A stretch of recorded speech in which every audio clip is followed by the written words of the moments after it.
Hello বন্ধুরা, শুভ দুপুর। আজকে দেখো আমি কি রান্না করেছি তোমাদেরকে দেখাই।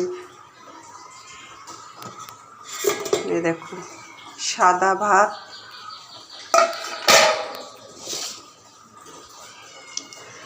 আর হচ্ছে গিয়ে তোমার এই যে একটা ভাজা করেছি, এটা হচ্ছে মাছের তেলের ভাজা। সে সবাই তো মনে হয় খাও, এটা জানি না কে কে খাও না খাও।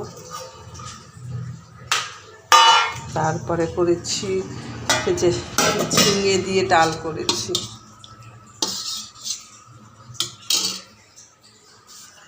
তারপরে কি এই যে কাতলা মাছের ঝাল করেছি।